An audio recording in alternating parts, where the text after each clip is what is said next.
ఈరోజు హనుమాన్ జన్మదిన సందర్భంగా మొదట ఆకాశగంగా తీర్థంలో హనుమంతుని యొక్క అమ్మ అయినటువంటి అంజనీదేవి తపస్సు ఫలితంగా హనుమంతుని జన్మ ఆకాశగంగలో తిరుమలలో ఉద్భవించింది అని అందరికీ తెలిసిన విషయమే.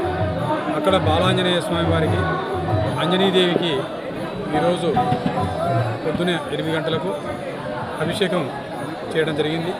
అభిషేకానంతరం అర్చన కూడా జరుగుతుంది.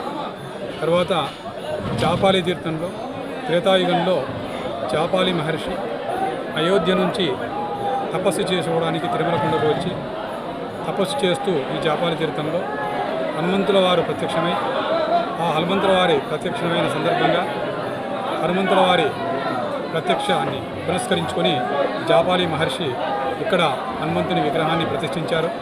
త్రేతాయుగం నుంచి జాపాలి క్షేత్రంలో హనుమంతుడు విశేష పూజలు అందుకుంటున్నాడు.